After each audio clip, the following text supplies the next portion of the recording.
لنحيينه حياة طيبة صدق اللہ مولانا العظیم۔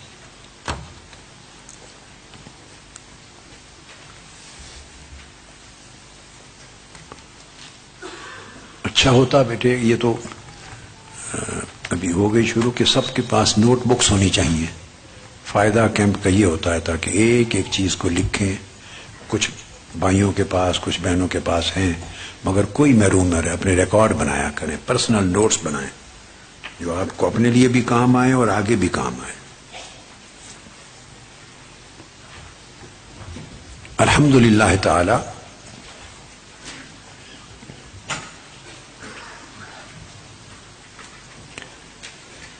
تمہیدی گفتگو اور مبارکبادی کی گفتگو کافی ہو چکی۔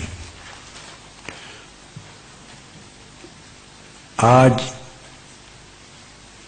یورپ کے الہدایہ کیمپ کا یہ دوسرا سیشن ہے ہمارا۔ اس مختصر سے سیشن کے لیے جو گفتگو میں کرنے لگا ہوں، یہ سمجھے افتتاح ہوگا، اور کل انشاءاللہ تعالی باذن الہی اس موضوع کو آگے تسلسل دے کر پھر ہم اس کے وسیع تر جو ضروری پہلوؤں میں داخل ہو جائیں گے۔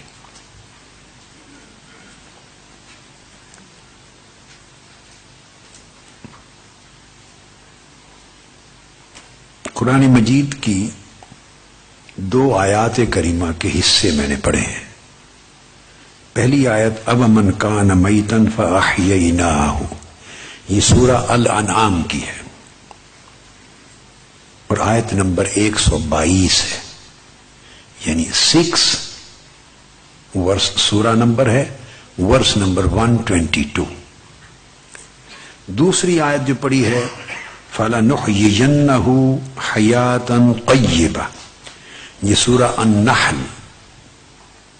اور سورہ نمبر 16 ہے، اس کی آیت نمبر 97۔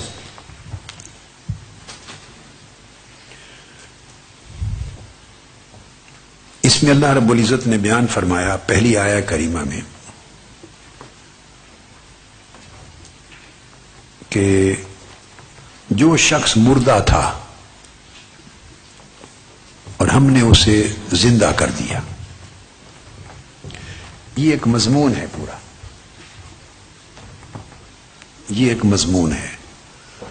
اب اس کا سیاق و سباق ہے، اس میں اس وقت نہیں جا رہا، اس کا صرف اتنا حصہ لیا ہے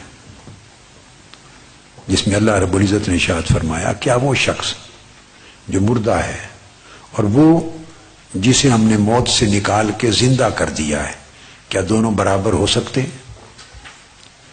یا وہ شخص جو اندھیروں میں ہے اور دوسرا وہ شخص جو روشنی میں نکل آیا ہے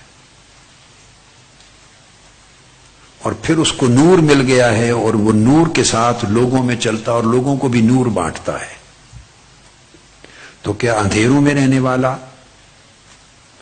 اور لوگوں میں نور بانٹنے والا دونوں ایک جیسے ہو سکتے ہیں؟ یہ سورہ الانعام میں اس طرح کا مضمون ہے۔ تو جس پر میں کنسنٹریٹ کر رہا ہوں وہ یہ ہے کہ من کان میتن، وہ مردہ تھا کوئی شخص۔ اس مردہ سے مراد فزیکل سینس میں باڈیلی مردہ ہونا نہیں ہے، فزیکل ڈیتھ نہیں مراد کہ وہ مردہ تھا، اس کا دل مردہ تھا، اس کا دل میت تھا، مردہ تھا۔ فَأَحْيَيْنَاهُ، ہم نے اس کے دل کو زندگی عطا کر دی۔ مردہ دل تھا، ہم نے اسے زندہ دل بنا دیا۔ تو مراد اس حیات سے حیات قلبی ہے، دل زندہ کر دیا۔ اب اس قرآن مجید کی آیت کریمہ سے جو چیز نکلتی ہے وہ اگلا ٹکڑا بھی آیت کریمہ کا سن لیں، پھر دونوں کو ملا کے سمجھاتا ہوں۔ دوسری النحل میں فرمایا فَلَنُحْيِيَنَّهُ حَيَاتًا طَيِّبَةً، بس ہم اس کو زندہ کر دیں گے بڑی پاکیزہ مبارک زندگی کے ساتھ. تو یہ جو بات ہو رہی ہے فَلَنُحْيِيَنَّهُ، اس کا مطلب یہ نہیں ہے اگین کہ he was physically dead and we will provide him with life. تو مراد اس سے فزیکل ڈیتھ اور فزیکل لائف بولیے نہیں ہے، چونکہ جب کہا فَلَنُحْيِيَنَّهُ تو انسانوں کی بات ہو رہی ہے جو چلتے پھرتے انسان ہیں زمین پر، چلتے پھرتے ہیومن بینگ. مگر فرمایا کہ ہم اس چلتے پھرتے انسان کو فَلَنُحْيِيَنَّهُ جب کہا کہ ہم اسے یقیناً زندگی دے دیں گے، زندہ کر دیں گے، تو اس کا مطلب ہے اس سے پہلے کوئی موت ہے. موت ہے تو فرمایا نا کہ ہم اس کو زندہ کر دیں گے. اب زندہ کر دیں گے کا جو لفظ ہے وہ ڈیفینیٹلی ایک چیز متعین کرتا ہے کہ اس زندگی سے مراد جو بھی زندگی ہے مگر اس سے پہلے خاص قسم کی موت ہے. تو اس موت سے نکال لیں گے اور اس کو زندہ کر دیں گے، اور پھر جو زندگی دیں گے اس کی تعریف کی اللہ رب العزت نے فرمایا حیاتاً طیبۃ، اور جو زندگی دیں گے وہ بڑی مبارک پاک طیب پاکیزہ زندگی ہوگی. اب اس سے یہ پتہ چلا کہ یہاں دونوں آیات میں جو بات ہو رہی ہے وہ فزیکلی ڈیڈ ہونے کی بات نہیں ہو رہی کہ کوئی جسمانی طور پر مردہ تھا، جیسے میت ہوتی ہیں، ڈیڈ باڈیز ہوتی ہیں، قبر میں ہوتی ہیں، وہ بات نہیں ہو رہی. اور نہ ہی جو فزیکل لائف ہوتی ہے نہ اس زندگی کے جسمانی زندگی کے ملنے کی بات ہو رہی ہے. تو موت بھی ادر دین فزیکل ڈیتھ ہے، کوئی اور موت ہے، اور حیات بھی ادر دین فزیکل لائف ہے، لائف بھی ڈیفرنٹ ہے. تو موت بھی اسپرچل ڈیتھ ہے اور حیات لائف بھی اسپرچل لائف ہے. تو وہ ڈیتھ آف ہارٹ ہے اور یہ لائف آف ہارٹ ہے. یعنی موت بھی دل کی موت تھی اور ہم اسے مبارک طیب زندگی دے دیں گے تو زندگی بھی دل کی زندگی. تو اس کا مطلب یہ ہے کہ جو زندگی اب ملی ہے اس سے پہلے بھی جسمانی طور پہ تو وہ زندہ ہی تھا مگر دل مردہ تھا. تو پتہ چلا کہ ہم سب جو بیٹھے ہوئے ہیں اور چلتے پھرتے ہیں تو دل زندہ ہے تو زندگی ہے، بلڈ دل زندہ ہے تو سرکولیشن آف بلڈ ہو رہی ہے نا، اور پورے جسم کو خون مل رہا ہے، بلڈ جا رہا ہے، آکسیجن جا رہی ہے، اور پورے جسم کے اندر زندگی کی علامات اور سائنز آف لائف ہیں. تو سائنز آف لائف تبھی ہے نا کہ ہارٹ آپ کا الائیو ہے، زندہ ہے. تو پتہ یہ چلا کہ جس شے کو ہم زندگی سمجھتے ہیں اللہ کے ہاں صرف وہ زندگی نہیں ہے، کچھ اور زندگی بھی ہے جو ہمارے فہم اور سمجھ اور مشاہدے میں نہیں آتی. یعنی دل زندہ ہو کر بھی مردہ ہے. فزیکلی وہ کام کر رہا ہے، وہ ہارٹ جو پمپ کرتا ہے، جو بلڈ فراہم کرنا ہے، وہ اس اینگل سے زندہ ہے اور اس نے جسم کو بھی زندہ رکھا ہوا ہے. مگر ان قرآنی آیات کی روشنی میں اللہ کی نگاہ میں وہ مردہ ہے. اور یہ جو فرمایا کہ وہ مردہ تھا فَأَحْيَيْنَاهُ، اب ہم نے اس کو زندگی عطا کر دی. اور اسی انعام کی آیت میں فرمایا کہ وہ جو مردہ تھا وہ اندھیروں میں تھا. اب مردہ کو، موت کو ڈارکنس کے ساتھ جوڑا ہے، اندھیرے کے ساتھ. جو مردہ تھا اس کا مطلب ہے محروم نور تھا، نور اور روشنی سے محروم تھا، اندھیروں میں تھا. اور جس کو فرمایا کہ ہم نے زندہ کر دیا اس کے لیے قرآن کہتا ہے کہ وہ روشنی میں آ گیا، اندھیرے سے نکل آیا. اور اس کی زندگی کا اور اونچا رینک بیان کیا اور فرمایا کہ پھر یمشی بہی فی الناس، اور پھر ایسا بھی زندگی کئی لوگوں کو دل کی اتنی بڑی دیتا ہے کہ وہ خود ہی زندہ نہیں ہو جاتے بلکہ اوروں کو بھی زندہ کرتے ہیں، یعنی وہ نور لے کر لوگوں میں چلتا ہے. یہ سورہ انعام کی آیت کریمہ ہے کہ اسی نور کے ساتھ لوگوں میں چلتا ہے اور نور بانٹتا ہے. اب یہاں بائی دی وے ایک بات اور کر دوں، بڑی امپورٹنٹ ہے. قیامت کے دن کا ذکر تو موجود ہے، اب یہ دنیا کے اندر بھی یہ ذکر آ گیا. قیامت کے دن آئے گا کہ مومنوں کو نور ملے گا، اور جب مومن چلیں گے قیامت کے دن تو ان کے دائیں اور آگے ان کا نور چل رہا ہوگا. تو قیامت کے دن اور آج زندگی کا فرق یہ ہے کہ قیامت کے دن کچھ چیزیں ننگی آنکھوں کو، ان آنکھوں کو نظر آئیں گی. جو چیز قیامت کے دن نظر آنے لگ جائے گی، دنیا کا اور قیامت کا فرق یہ ہے کہ دنیا میں وہ نظر نہیں آتی. آخرت میں جو چیز دنیا میں نظر نہیں آتی، آخرت میں وہ، بولیے، اللہ تعالیٰ آنکھیں بدل دیتا ہے، آنکھ بدل دیتا ہے. تو جو آنکھیں دنیا میں جس چیز کو نہیں دیکھ سکتی تھیں، قیامت کے دن آخرت میں وہ بندے کی آنکھیں وہ چیزیں دیکھنے والی ہو جائیں. اب اس نقطے کو سمجھاتا ہوں تاکہ آپ کے ایمان کو بھی تازگی نصیب ہو اور مفہوم بھی سمجھ میں آ جائے. موسیٰ علیہ السلام عرض کرتے ہیں طور پر، رب ارنی انظر الیک، باری تعالی مجھے اپنا آپ دکھا دے تو میں تیری طرف دیکھنا چاہتا ہوں. کیا یہاں ایک ادب بھی ہے، معلوم نہیں یہ بات پہلے میں نے کہی ہوگی مگر آپ نے سنی ہے یا نہیں میرے کسی خطاب میں. جو اگلی بات انظرو کا نہیں فرمایا کہ تجھے دیکھنا چاہتا ہوں. کیا؟ اب دو چیزوں کو کمپیئر کریں، کوئی کہے محبوب کو اور محبوب بھی محبوب حقیقی ہو کہ تجھے دیکھنا چاہتا ہوں، تو جب کہے کہ تجھے دیکھنا چاہتا ہوں تو اس کا مطلب یہ ہوتا ہے جیسے تیرے حسن کا احاطہ کرنا چاہتا ہوں، تجھے پورا دیکھنا چاہتا ہوں، جتنا جوبن تیرے حسن و جمال کا ہے تیری شان کو کمپلیٹلی کمپریہنسولی دیکھنا چاہتا ہوں. انظرو کا تجھے دیکھنا چاہتا ہوں یہ نہیں عرض کیا.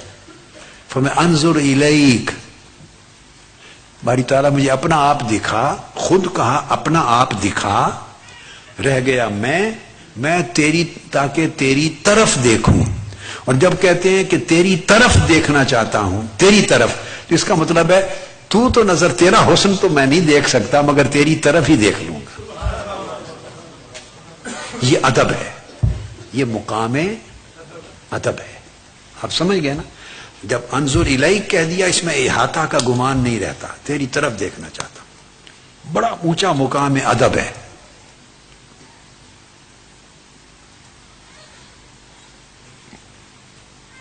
ایک شعر ہے،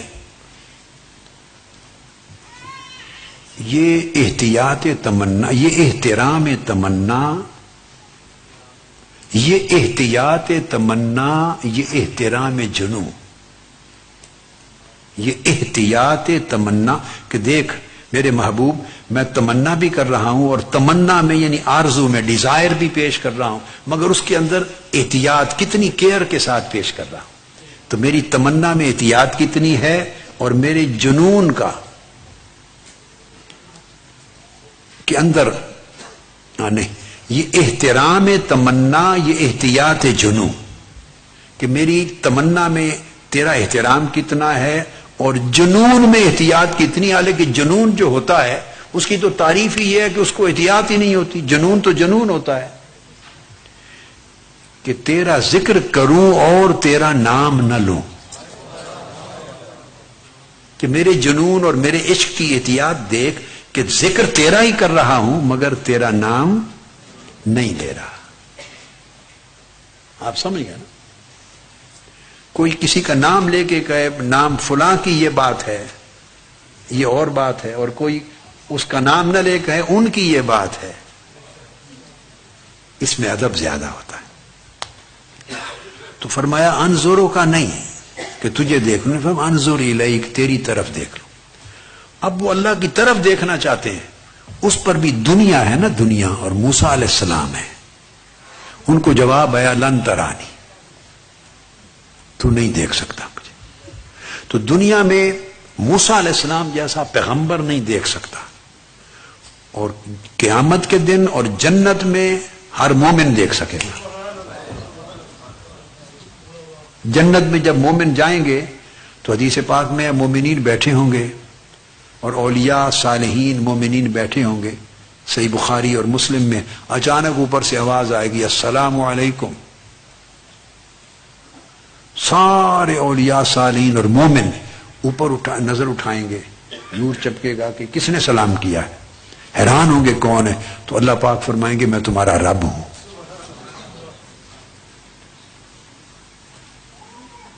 تو میں نے چاہا کہ تم آئے ہو، تمہیں ویلکم کر لوں. پھر وہ لوگ دیکھیں گے تو حدیث پاک میں لفظ ہے ینظرون الی وہو ینظر الیہم. پھر وہ اس کو تکنے لگ جائیں گے اور اللہ ان کو دیکھنے لگ جائے گا. تو آپ نے دیکھا آخرت میں اللہ کو دیکھیں گے. یہ ایمان ہے، یہ ہمارے ایمان کا حصہ ہے کہ قیامت کے دن اور جنت میں مومنین اللہ کو دیکھیں گے. تو آخرت میں جو آنکھیں اللہ پاک دے گا وہ دیکھیں گی. وہی اولیاء اور وہی مومن ہیں دنیا میں وہ نہیں دیکھ سکتے. آپ یہ نقطہ سمجھ گئے نا. اب اس کو مثال، وہ تو بڑی اونچی بات ہے، جب اللہ کو دیکھ لیں گی تو مومن کا اپنے نور کو دیکھنا کیا مشکل ہے. تو فرمایا قیامت کے دن نور نظر آئے گا مومنوں کا آگے پیچھے. تو نور ان کا دنیا میں بھی تھا مگر آنکھیں دیکھ نہیں سکتی. اب کتنے لوگ ایسے دنیا میں ہیں جو نور میں رہتے ہیں، جن کے اندر نور ہے، جن کے آگے پیچھے ان کا نور چلتا ہے، مگر آنکھیں دیکھنے والوں کی اس نور کو دیکھ نہیں سکتی. یعنی دنیا میں آنکھوں کو اللہ نے یہ طاقت نہیں دی کہ وہ اس نور کو دیکھ سکیں. تو قیامت کے دن نور دیکھیں گے اور منافق ان سے کہیں گے کہ تھوڑا سا اپنے نور کا حصہ ہمیں بھی دے دیں، ہم اندھیرے میں ہیں، ہمیں بھی دے دیں. وہ کہیں گی نہیں، واپس دنیا میں چلے جاؤ. فَالْتَمِسُوا نُورًا، یہ نور ہم وہاں سے لے کے آئے ہیں. تو اس سے ثابت ہوا کہ وہ نور وہاں سے نہیں ملا ان کو، یہ وہی نور ہے جو ان کے پاس دنیا میں ہوتا تھا. یہ وہی نور ہے جو اللہ والوں کے پاس دنیا میں ہوتا تھا مگر دکھائی نہیں دیکھا تھا. ان کو جواب ملے گا واپس دنیا میں جاؤ اور وہاں جا کے نور تلاش کرو، یہ نور ہم وہیں سے لائے ہیں. فرق اتنا ہے اس وقت لوگوں کو دکھائی نہیں دیتا تھا اور اب قیامت کا دن ہے، اب منافق بھی دیکھ رہے ہیں، اب دکھائی دینے لگ گیا. تو اللہ پاک وہ پردہ اٹھا دے گا. اسی طرح یہ جو نور ہے اس نور کو زندگی کی حیات کہا ہے، یعنی حیات قلبی کہا ہے. اسی طرح پھر فرمایا سورہ الانفال میں، الانفال سورہ نمبر 8 ہے، 8 اور ورس نمبر 24. فرمایا یا ایھا الذین آمنوا استجیبوا للہ وللرسول اذا دعاکم لما یحییکم. ایمان والو جب تمہیں رسول پکاریں، اللہ پکارے یا اللہ کا رسول بلائے، تو جس حال میں جو کچھ کر رہے ہو، حتیٰ کہ حدیث پاک کے ساتھ تفسیر کر لیں تو نماز بھی پڑھ رہے ہیں تو رسول پاک بلا لیں تو نماز بھی چھوڑ کے حضور کے پاس چلے جایا کر. بلائیں لبیک کر کے جاؤ. کیوں؟ لما یحییکم، کہ جب رسول بلاتا ہے تمہیں تو وہ اس چیز کی طرف بلاتا ہے جو چیز تمہیں زندگی دے گی. اب زندگی تو ہے تبھی تو نماز پڑھ رہے تھے وہ صحابی، زندگی تو ہے تبھی تو ان کو بلایا جا رہا ہے نا. مردے کو تو کوئی نہیں بلاتا، تو زندہ تو ہے. تو یہ بتا رہا ہوں کہ فزیکل لائف ہے مگر فزیکل لائف کے باوجود they still need some other kind of life. ان کو ایک اور زندگی کی ضرورت ہے which they don't possess. تو فرمایا جب اللہ کے رسول تمہیں بلاتے ہیں جس جاؤ، چونکہ وہ تمہیں جس طرف بلائیں گے اس سے تمہیں حیات ملے گی، زندگی ملے گی. ان تمام آیات سے ایک بات ثابت ہو گئی کہ فزیکل لائف کے باوجود اسپرچل ڈیتھ ہوتی ہے، ہارٹ ڈیڈ ہوتا ہے. اور پھر اللہ پاک اپنے نور کے ذریعے زندگی عطا کرتا ہے۔ اب یہ جو بات ہے کہ زندہ ہو کر بھی مردہ ہوتے ہیں، اب اس کو تھوڑا الٹ کر لیں، عکس اس معنی کا اطلاق ہوگا تو جس طرح کئی لوگ زندہ ہو کر بھی مردہ ہوتے ہیں، قرآن سے ثابت ہو گیا نا، اس طرح اس کو مفہوم مخالف کہتے ہیں، مفہوم مخالف سے ثابت ہوا۔ اسی طرح کچھ لوگ ایسے ہیں جو وفات پا کر بھی زندہ رہتے ہیں، وہ ڈیتھ کے بعد بھی زندہ رہتے ہیں۔ کیوں؟ یہ جو فزیکل لائف اور فزیکل ڈیتھ ہے یہ اسپرچل لائف اور ڈیتھ پر کوئی امپیکٹ نہیں رکھتی۔ جس طرح جسم کی ظاہری زندگی کے باوجود دل مردہ ہے، روحانی موت ہے، اس طرح جسمانی موت ہو جانے سے بھی اس کی روحانی حیات پر فرق نہیں پڑے گا۔ خواہ وہ زمین پہ چل پھر رہا ہو، بندہ چلتا ہو تب بھی مردہ ہے، خواہ قبر میں لیٹا ہو تو ایسا اللہ کا بندہ ہے تب زندہ ہے۔ تو یہ جو موت اور حیات جس کا ذکر ان آیات کریمہ میں ہو رہا ہے وہ روحانی موت اور حیات ہے۔ یہاں تک میں نے اتنا نقطہ سمجھایا، یہ ذہن نشین ہو گئی بات۔ اب یہاں ایک عرفاء کی ایک بات ہے بڑی پیاری، اولیاء اور عارفین کہتے ہیں، جب یہ بات آپ سمجھ گئے وہ کہتے ہیں فمن ماتت نفسہ بعدت عنہ دنیاہ ومن مات قلبہ بعد عنہ مولاہ۔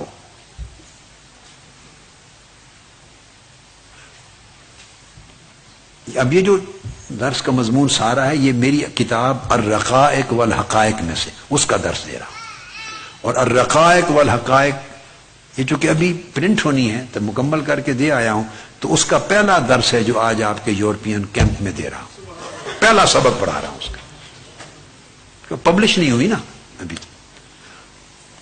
اور ایھا الولد الصالح کا ایک پہلا درس تھا جو میں نے ادھر ناروے میں رفقا کے اجلاس کو دیا، تو فرمایا یہ بات بڑی پیاری، جس کا جسم مر جائے، جس شخص کا جسم مر جائے یعنی باڈیلی ڈیتھ ہو جائے، جسم مر جائے، دنیا اس سے دور ہو جاتی۔ کیا؟ بعدت عنہ دنیا ہو، اس کی ساری دنیا، یعنی آپ قبر میں ڈال آتے ہیں نا تو بیٹے بھی دور ہو جاتے ہیں، بیوی بچے بھی دور ہو جاتے ہیں، شوہر بھی دور ہو جاتے ہیں،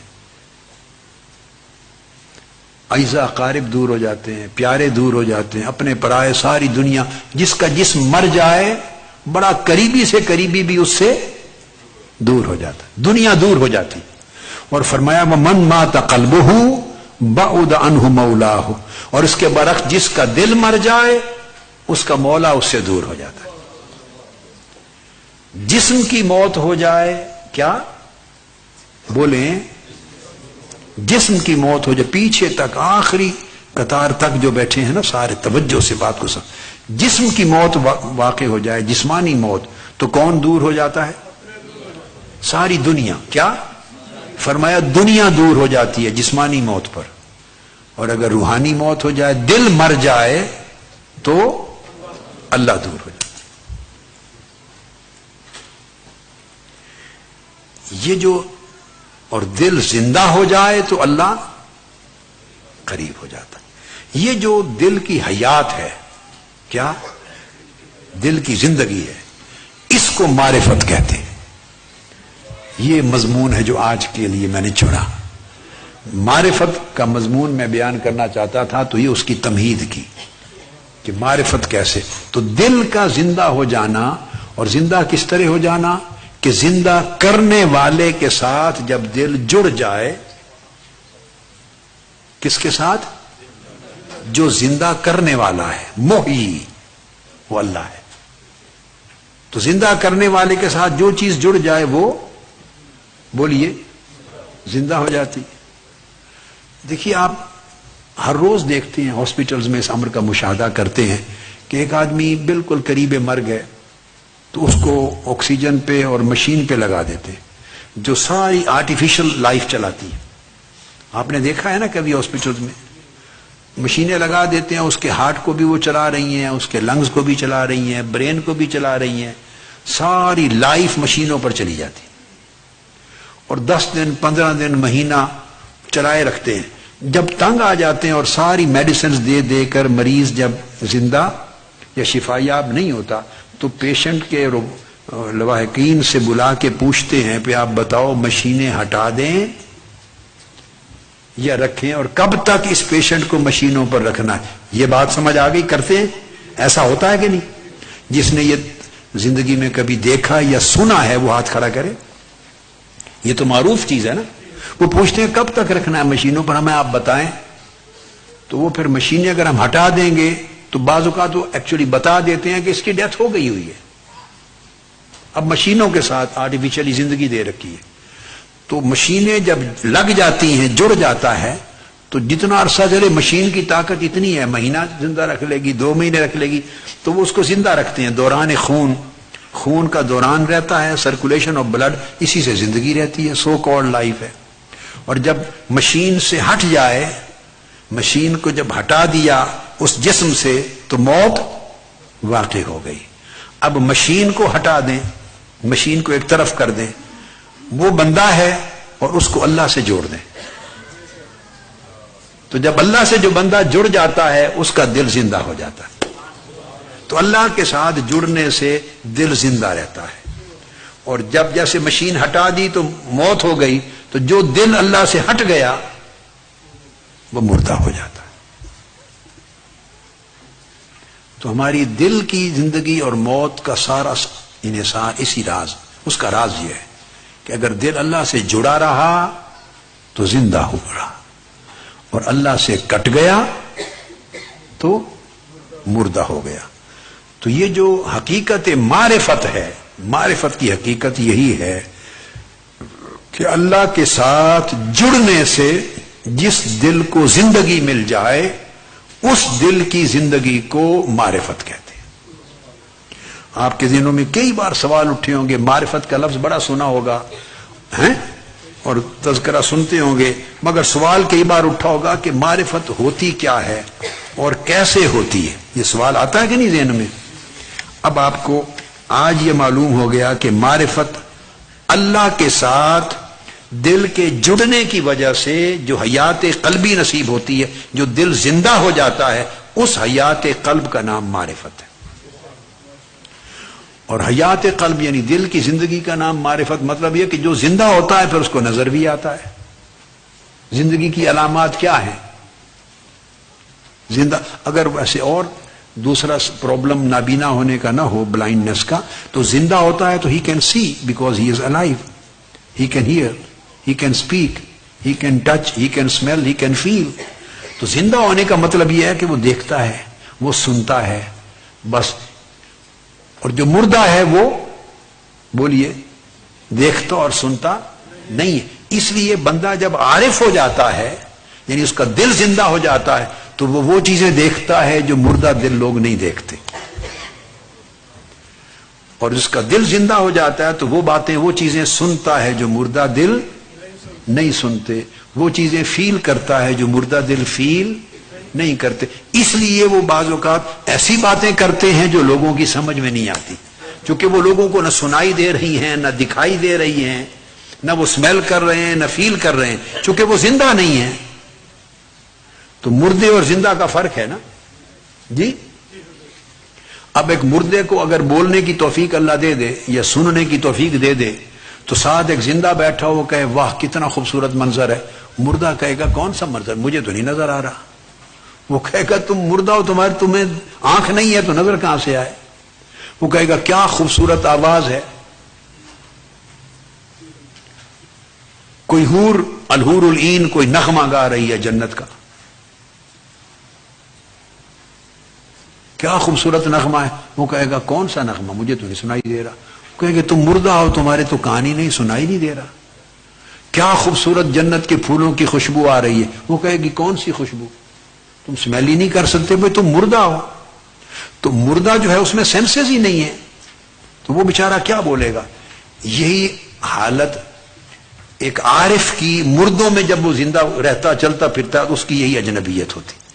مردوں کو کچھ نظر نہیں آتا، اس کو نظر آتا ہے، مردوں کو سنائی نہیں دیتا، اسے سنائی دیتا ہے، مردوں کو سمجھ نہیں آتا، اسے سمجھ آتا ہے. تو جو باتیں وہ کرتا ہے وہ مردوں کی سمجھ میں نہیں آتی، چونکہ وہ دل کے مردہ ہیں. یہ معرفت ہے، اس کو معرفت کہتے ہیں کہ وہ اسے معرفت ہو گئی. جس کا دل زندہ ہو گیا وہ معرفت ہو گئی.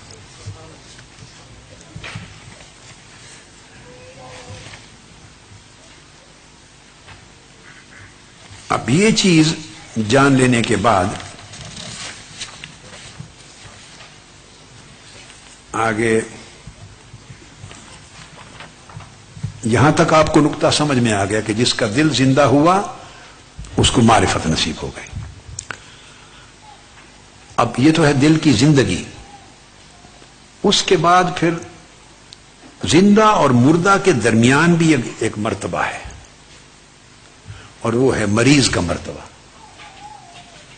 وہ ایک مریض ہوتا تو شمار زندوں میں ہوتا ہے، مگر اس کے کچھ حالات مردے جیسے، کچھ حالات زندہ جیسے. وہ مریض ہے. تو دل کی بھی یہ کیفیت ہوتی ہے. کچھ دل زندہ ہوتے ہیں، کچھ دل مردہ جو بالکل نور سے محروم ہوتے ہیں، بالکل نور سے محروم ہوتے ہیں. وہ کفار ہیں، مشرکین ہیں، اور بہت ہی زیادہ فسق و فجور اور گناہ اور اللہ سے دوری کی مرض میں مبتلا، بہت دنیا پرستی میں. وہ دل مردہ ہو. زندہ کی میں نے آپ کو بات سمجھا دی، جو جنہیں دلوں کی زندگی نصیب ہوتی. زندہ ہو کر بھی پھر زندہ سوتے نہیں ہیں نا. حافظ سجاد صاحب جو زندہ ہو جاتے ہیں پھر وہ سوتے نہیں، وہ سوئے ہوئے بھی جاگتے ہیں، سوئے ہوئے بھی جاگتے ہیں. اور کئی ایسے ہوتے ہیں وہ جاگتے ہوئے بھی سوتے ہیں.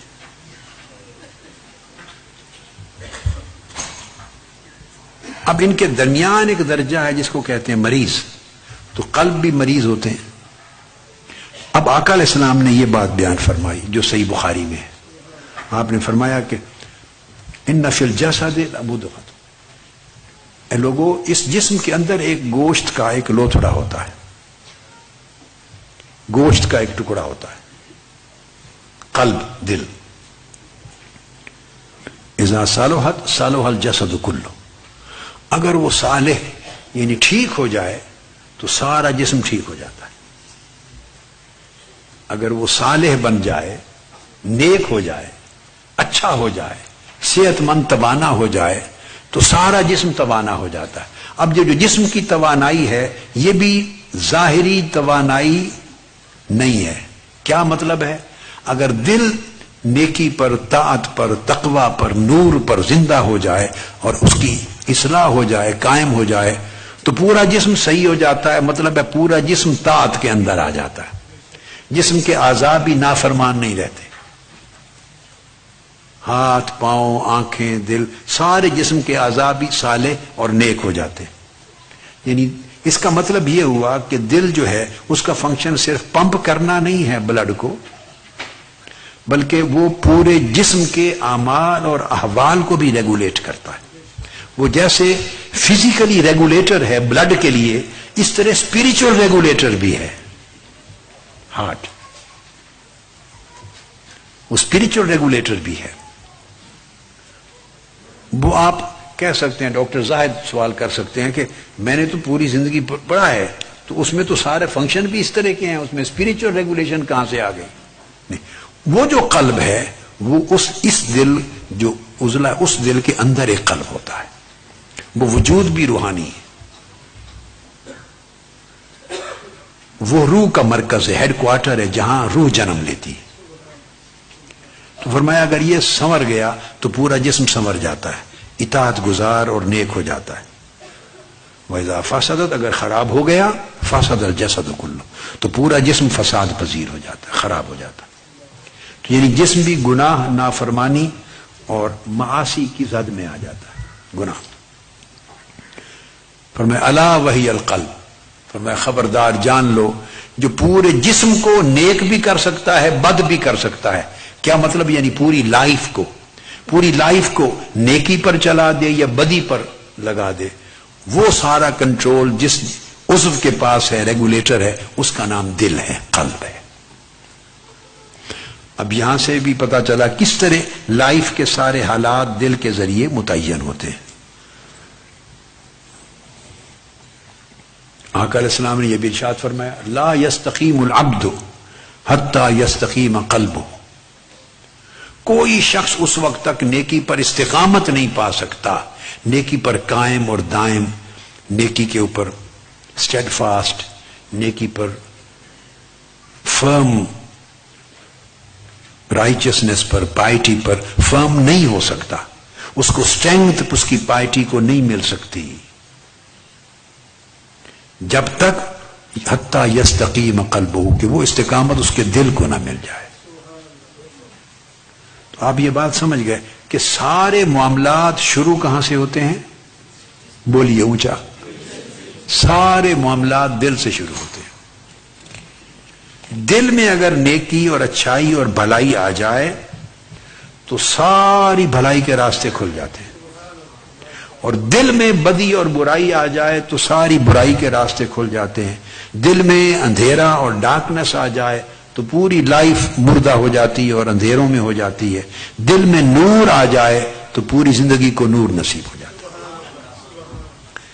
دل جو ہے وہ پیوٹل ہے، اس لیے صوفیاء، اولیاء، عرفاء، اللہ والے اور اللہ کے پیغمبر، نبی، مردان حق جتنے بھی آئے، وہ اصلاح کا عمل دل کی اصلاح سے شروع کرتے، دل کی اصلاح ہو تو اس سے خیر کا چشمہ پھوٹتا ہے۔ اب وہ کس طرح چشمہ پھوٹتا ہے، یہ بات بڑی ہے۔ اگر دل زندہ ہو جائے تو چونکہ اللہ کی وجہ سے، اللہ کے ساتھ جڑنے کے باعث زندہ ہوگا، اور زندہ ہونے کا مطلب ہے اس میں نور آ جائے گا، اور نور آنے کا مطلب ہے وہ سارا طاعت کے ساتھ اور اللہ کی محبت کے ساتھ معمور ہو جائے گا، بھر جائے گا۔ بعض اولیاء نے اور عرفاء نے کہا، انہوں نے پوچھا اہل معرفت سے، بعض اہل اللہ سے، کہ بڑے عرصے سے کوئی سے نے پوچھا میرے دل کو حضوری نصیب نہیں۔ ہمارے ذہنوں میں کئی سوال ہوتے ہیں نا، کہ نماز پڑھتے ہیں، عبادت کرتے ہیں، تلاوت کرتے ہیں، ذکر اذکار کرتے ہیں، دعا کرتے ہیں، یعنی اللہ کو پکارتے ہیں، ندا کرتے ہیں، اللہ کی عبادت اور اس کی مناجات کا کام کر رہے ہوتے ہیں، مگر دل حاضر نہیں ہوتا۔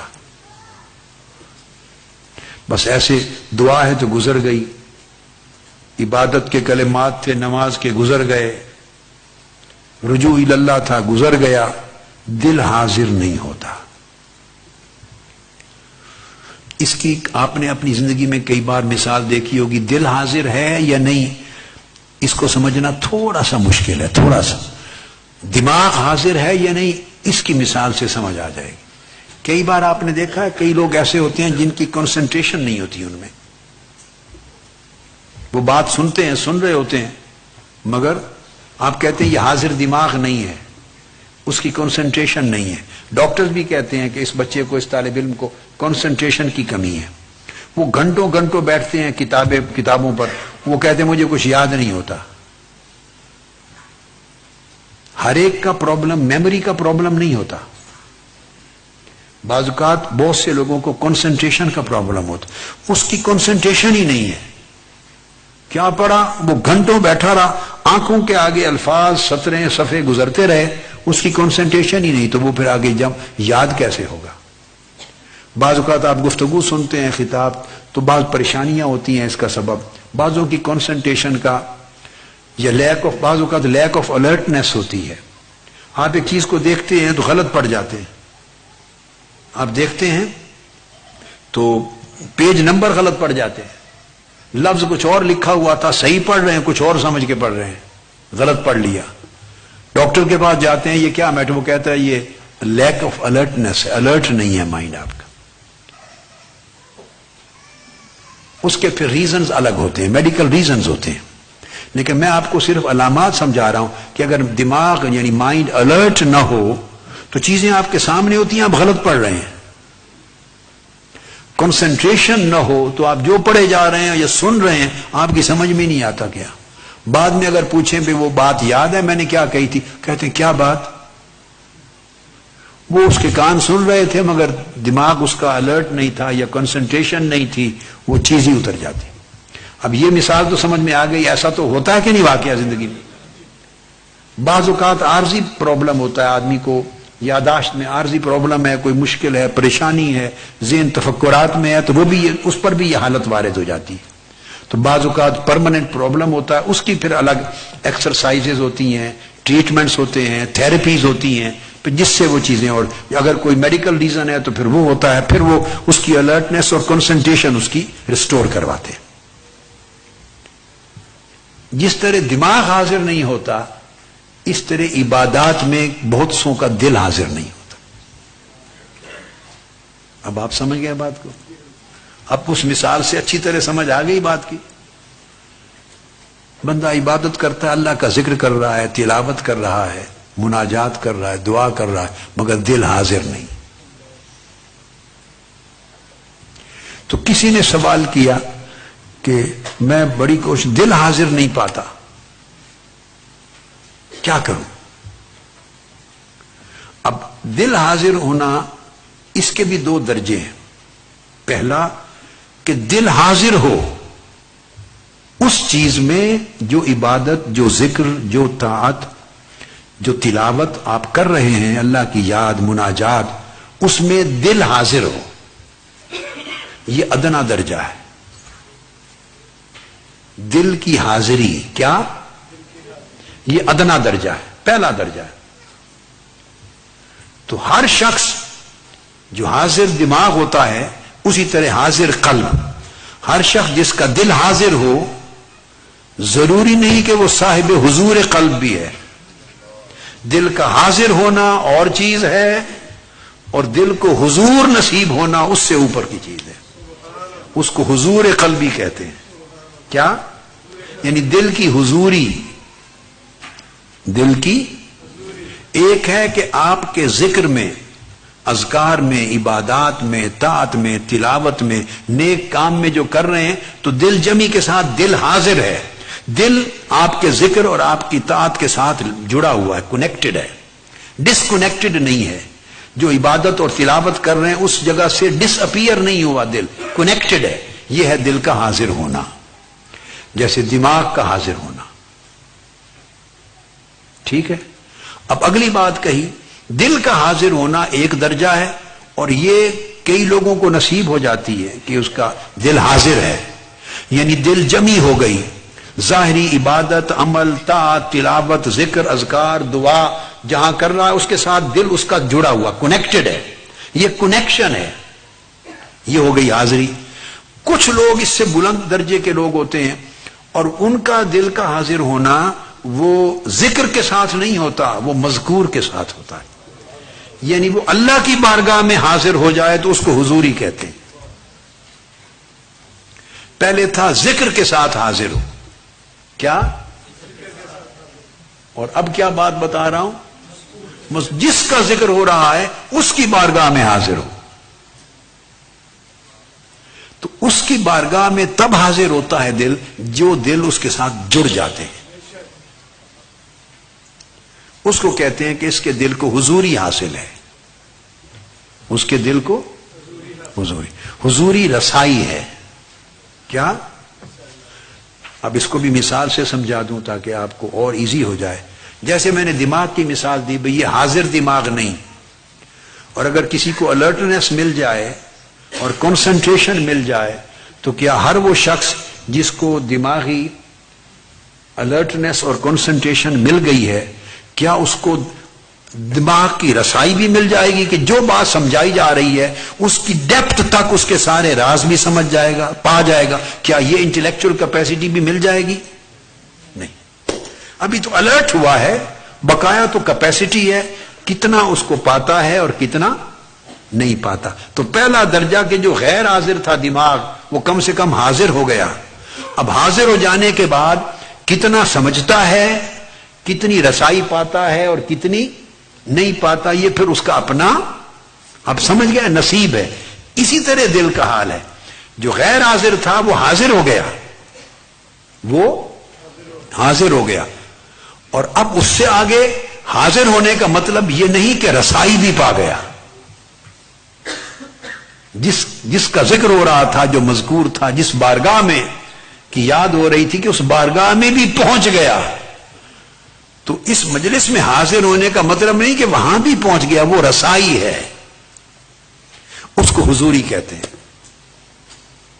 تو اب کسی نے کہا کہ وہ بات بیان کی کہ میرا دل حضوری نہیں پاتا، حاضری کی بات نہیں کی، کیا حاضری کی بات، حضوری نہیں پاتا، اس بارگاہ میں نہیں جاتا میرا دل، وہاں اس بارگاہ میں دل کو غائب پاتا ہوں، غائب پاتا ہوں۔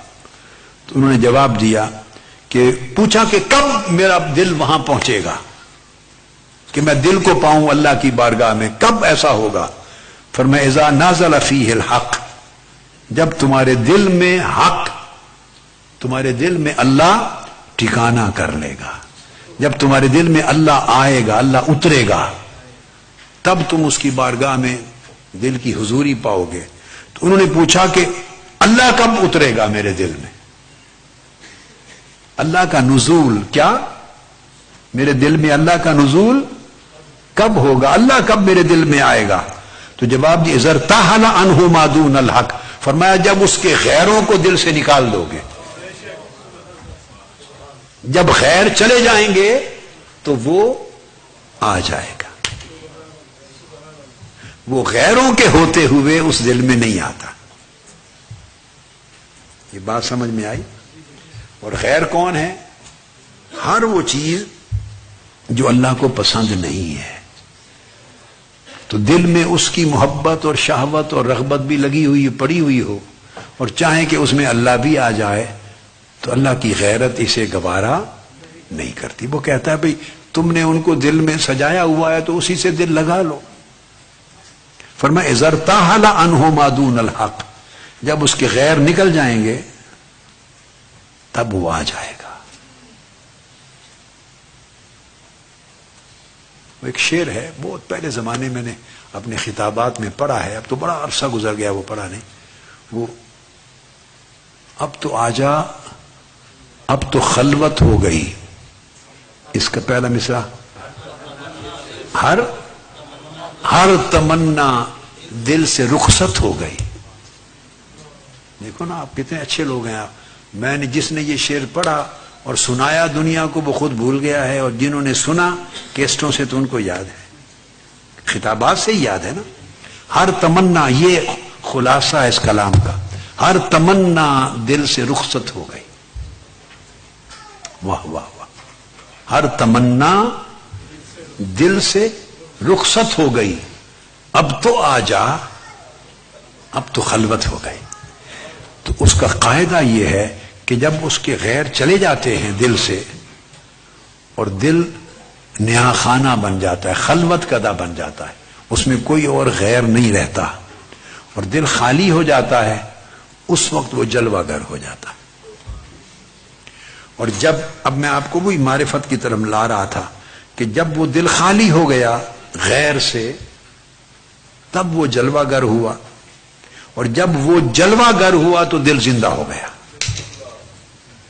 اور جو زندہ ہو گیا، کامل زندہ ہو گیا، وہ اس کے حضور رہنے لگ گیا، وہ اس کے حضور رہنے لگ گیا۔ پھر ایسے لوگوں کی تعریف یہ کی گئی ہے، ایسے لوگوں کی کہ ان کے جسم فرش پہ رہتے ہیں اور ان کے دل عرش پہ رہتے ہیں۔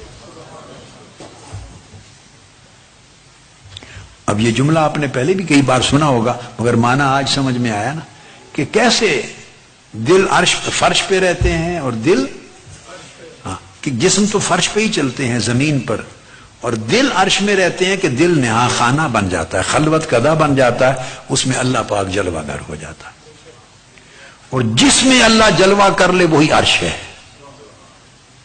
جس میں اللہ کا جلوہ ہو جائے وہ عرش ہو جاتا ہے۔ تو یہ ہے معرفت کا معنی، اور معرفت ہے دل کا زندہ ہو جانا، اور زندہ ہو جانے کا مطلب ہے اس دل میں دل کا اللہ سے جڑ جانا، اور دل کا خلوت کدہ بن جانا، اور اللہ کا اس دل میں جلوہ گر ہو جانا۔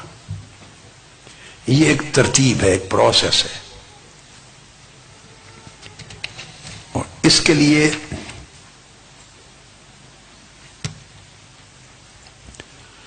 یہ جو دل کا سفر ہے، دل کا معاملہ ہے، اس کو اس مقام تک پہنچانے کے لیے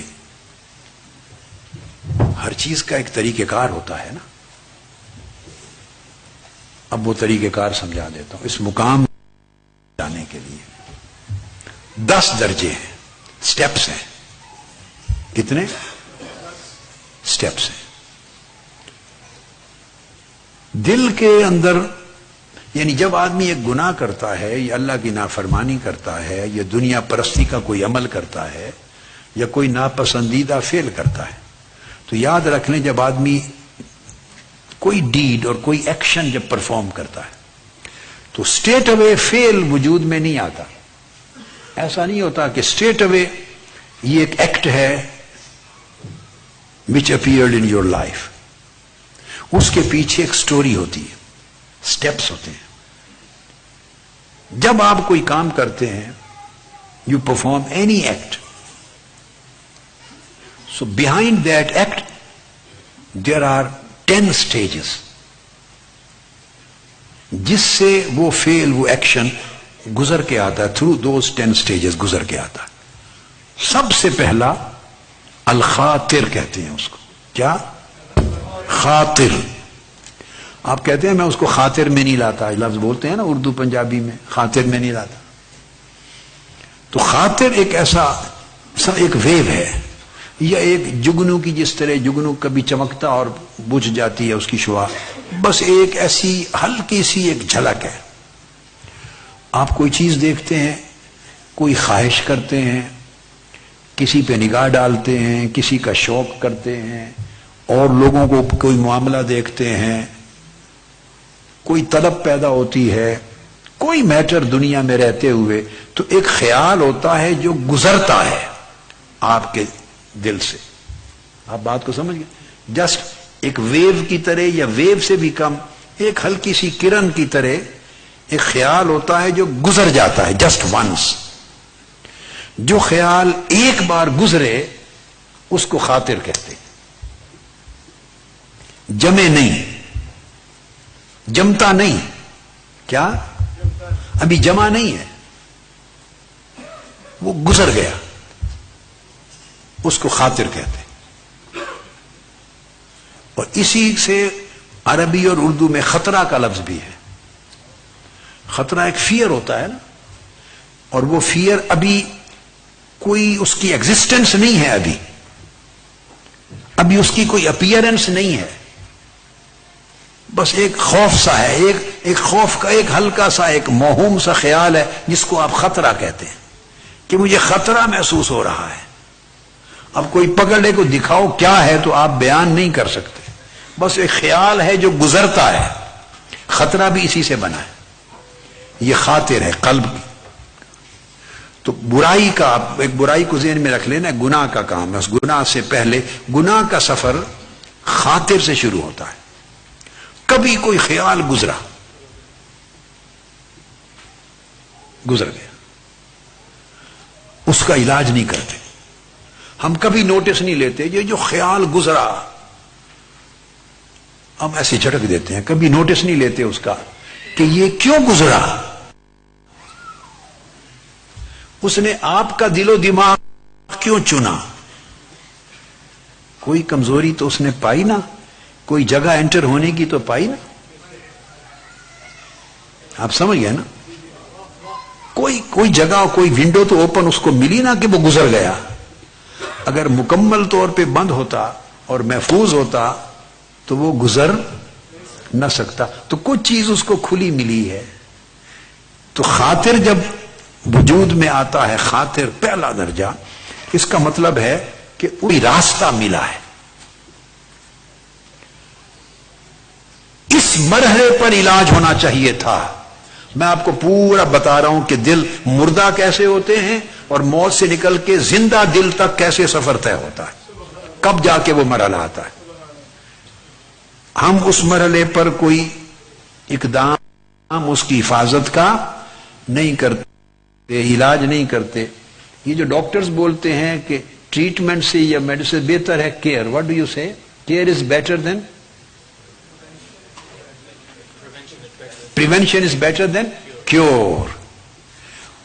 وہ پریونشن کی جگہ تھی کہ وہ خیال کیوں گزرا، اس وقت پریونٹ نہیں کیا. تو جب پریونٹ نہیں کیا تو خاطر سمجھتا ہے، یعنی وہ جو گزرا وہ سمجھتا ہے کہ اس کا مطلب ہے یہ میرا دوبارہ بھی آنے کا سکوپ ہے. بندہ اتنا ویجیلنٹ نہیں ہے، اتنا ویجیلنٹ. یہ بیٹے آپ کے لیے بڑی ڈائریکٹ، ہر ایک کے لیے زندگی کے لیے موضوع ہے. یہ بندہ ویجیلنٹ نہیں ہے، اتنا سمجھدار اور اسٹرانگ نہیں ہے کہ وہ پریونٹ کرے. اس کا مطلب ہے میں ایک بار اور بھی جا کے دیکھتا ہوں. یہ جو ایک بار اور جا کے دیکھتا ہوں اور ایک بار گزر گیا، یہ جو اٹیک کرتا ہے آپ کا دشمن، اس کو خاطر کہتے ہیں.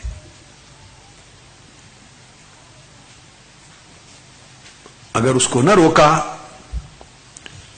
تو اس کے بعد اگلا مرحلہ حدیث النفس. اگلا مرحلہ حدیث النفس.